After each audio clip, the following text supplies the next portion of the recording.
Aujourd'hui, on vous présente la tenue hivernale en Nouvelle-France dans les années 1750. Donc, pour aborder ce sujet-là, on a un invité qui est Dominique Paquin. Alors, merci d'être là. Ça me fait plaisir, Evelyne. Aujourd'hui, qu'est-ce que tu viens nous présenter? Aujourd'hui, je vais vous donner un aperçu de l'habillement d'hiver. C'est une tenue qui est portée principalement pour le travail à l'extérieur. Ça peut être pour aller à la chasse, ça peut être avec certaines adaptations pour aller à la guerre ou même pour aller faire les sucres. Ah, on est au mois de mars, on est en plein dedans. Exactement. Parfait. Puis pour quelle raison tu as décidé de faire cet équipement-là? Ça fait partie d'un tout, en fait. Moi, je fais une seule période en reconstitution, puis j'essaie de la faire la plus complète possible. Donc, comme j'ai les vêtements d'été, je voulais également avoir des vêtements d'hiver. Vraiment super beau projet, puis j'aimerais ça savoir, tous ces vêtements-là, est-ce que tu as eu l'occasion de l'expérimenter en contexte? Parce que des fois, c'est bien beau, hein?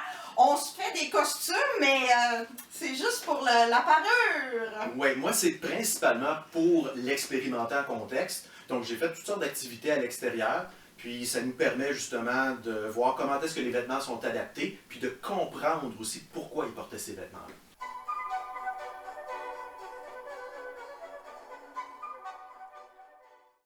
Ce qui est intéressant quand on voit tout cet équipement-là, ces vêtements-là, c'est qu'on a l'impression qu'il y a comme un mélange culturel, là, français, Première Nation. Oui, c'est une des caractéristiques de l'habillement à la canadienne, c'est justement une espèce de métissage entre ce que les Européens ont apporté, principalement dans le tissu qui est utilisé, et dans l'adaptation du vêtement qui était utilisé ici par les Premières Nations.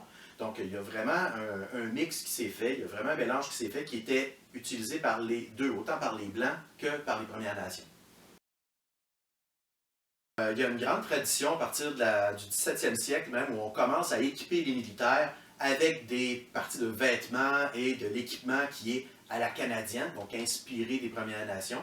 Et ça va devenir vraiment une caractéristique du soldat français ici, l'adaptation au terrain, l'adaptation au climat. Et même les troupes de Montcalm, quand ils vont partir à la guerre, ils vont partir en campagne, ils vont également avoir de cet équipement-là et de ces vêtements-là avec eux.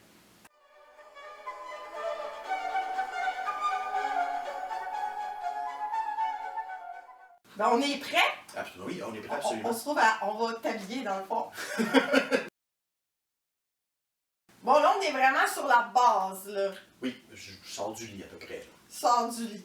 Même si je parle dans une autre vidéo, celle sur l'habillement, la canadienne, présente-nous Brayem, Mitas et compagnie un peu. Oui, ben en me levant le matin, je pourrais mettre une culotte, mais je pourrais aussi, si je sais que je m'en vais travailler ou je m'en vais me promener dans le bois, je vais pouvoir porter mon brayet et mes mitas. Donc, je l'ai déjà présenté dans une autre vidéo. Puis on a les bas en dessous. Puis on a les bas naturellement en dessous de ma mitas. J'aurais peut-être pas mes bas en plein été, mais l'hiver, ça va être assez pratique. Parfait. Puis ça, c'est attaché l'autre côté. Oui, donc attaché à la ceinture du brayet. C'est une adaptation d'une mode autochtone. Ensuite, tu mets une deuxième chemise. Oui, le principe du vêtement en hiver, à l'époque, c'est vraiment de s'habiller en pelure d'oignon. Donc, on met beaucoup d'épaisseur. J'ai une deuxième chemise, c'est des chemises de toile. On trouve à la fin du régime français aussi des chemises de coton. Ah, puis pour la culotte, de tout à l'heure, là, c'est ça. En remplacement, là, Du brayet. Du brayet.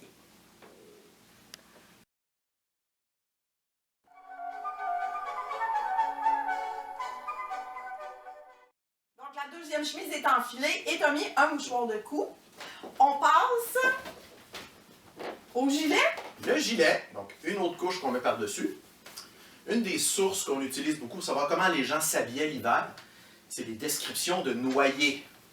Quand les gens passent à travers la glace l'hiver, on les retrouve au printemps parfois assez loin de l'endroit où est-ce qu'ils se sont noyés. Donc on décrit les gens, principalement les vêtements qu'ils portent, pour éventuellement qu'ils soient reconnus par leur famille.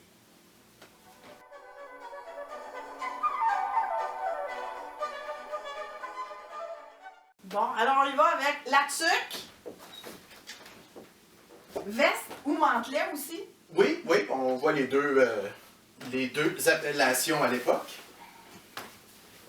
Donc, une autre pleure. Mais en fait, c'est pratiquement deux pleurs parce qu'elle est doublée. Effectivement. Le capot, le fameux capot, que Le j'ai fameux. décrit en masse dans une autre vidéo. Qui est un vêtement typiquement canadien. Donc, le capot, qui est vraiment la pièce du dessus, qui est souvent même le beau morceau de vêtement là, qu'on va porter, par exemple pour aller à la messe. Oui, parce qu'en fait, il ne faut pas le voir comme un manteau à mettre pour aller dehors. C'est vraiment, on ajoute en dessous quand il fait froid, mais on peut le porter tout seul. Là, Oui, sur oui, la l'été, on va chemise, porter c'est le ça. même capot directement par-dessus la chemise. C'est un peu plus comme c'est le vêtement plus formel, si on veut. Fait qu'il reste la ceinture. Pour bien fermer le capot. Parfait. Puis après ça, ben c'est sûr, ça va dehors. Je ne sortirai pas nu-pied. Non! Naturellement, pour aller se promener dehors en plein hiver, il faut être bien chaussé. Donc, je vais vous présenter les différentes façons de s'habiller les pieds pour affronter les températures extrêmes du Canada. Donc, première des choses qu'on peut porter, c'est un chausson, donc chausson de laine, qu'on va porter par-dessus notre bas. On a vu tout à l'heure que je portais déjà mes grands bas. On peut porter directement le soulier sur le chausson, ou on pourrait aussi utiliser des nippes. Donc, la nippe, c'est un morceau de couverte, souvent une demi-couverte à berceau, avec laquelle on va s'envelopper le pied.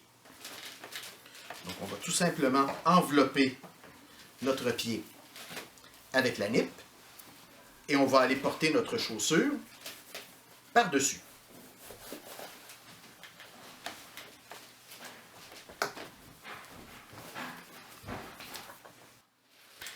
La chaussure qu'on met par-dessus, c'est un soulier qu'on appelait à l'époque le soulier sauvage, donc qui est fait en peau de orignal ou de chevreuil et qui servait naturellement à envelopper notre pied, qui est chaussé de notre chausson et ou de notre nippe. Vous remarquez que le bas de la mitasse vient s'emboîter à l'intérieur et ça évite que la neige entre à l'intérieur de notre soulier. Donc, le terme utilisé à l'époque, soulier sauvage, c'est pour indiquer que c'est effectivement quelque chose qui était utilisé dans la nature, utilisé de la nature, donc dans la signification que le terme avait à l'époque. Là, tu es tout habillé. Oui, je suis prêt à sortir. Fait qu'il reste ton équipement en fonction de ce que tu vas aller faire. Exactement. Là, disons que je pars pour aller à la chasse. Bon, ben, ça va me prendre de la poudre. Donc, la corne à poudre, qui est un modèle aussi très simple, corne de vache évidée. Le bouchon, qui est aussi très très simple, un morceau de bois dur. Il y en a un qu'on a trouvé identique à celui-là sur le machaut, en fait. Ça va me prendre un couteau. Toujours pratique, surtout si je dois éviscérer. Plusieurs modèles existent à l'époque. On en retrouve beaucoup dans les fouilles archéologiques, en contexte de traite, en contexte militaire et en contexte civil également. Je vais avoir besoin de balles. Donc, j'ai mes balles ici. Le sac à balles, c'est un modèle qui est fait en cuir, orignal, chevreuil. On le voit beaucoup sur des illustrations. Il est porté à la ceinture. Il sert naturellement à transporter les munitions. Ça peut être des balles de plomb rondes, ça peut être de la chevrotine selon ce qu'on a à chasser. Mais on va également s'en servir pour transporter notre calumet, notre tabac, notre bas-de-feu. Il y a beaucoup de neige. Raquette. Les raquettes. Donc celle-ci, c'est une reproduction d'une raquette du 17e siècle qui se trouve au Musée de l'Homme à Paris. Pour se déplacer sur la glace, une petite invention très intéressante qu'on appelle aujourd'hui un crampon, qui était appelé à l'époque des grappins qu'on fixait sous la chaussure.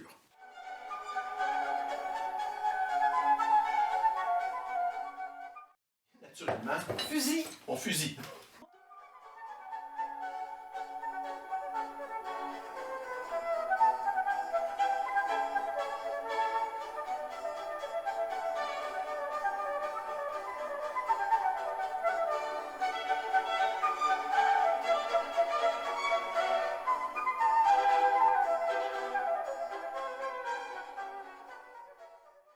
Un immense merci Dominique d'être venu nous présenter tout ça. C'est vraiment très apprécié. C'est un grand plaisir pour moi, ma chère. Merveilleux. Ben écoute, je t'ouvre la porte, puis on espère que tu vas nous revenir avec un souper. Je l'espère aussi.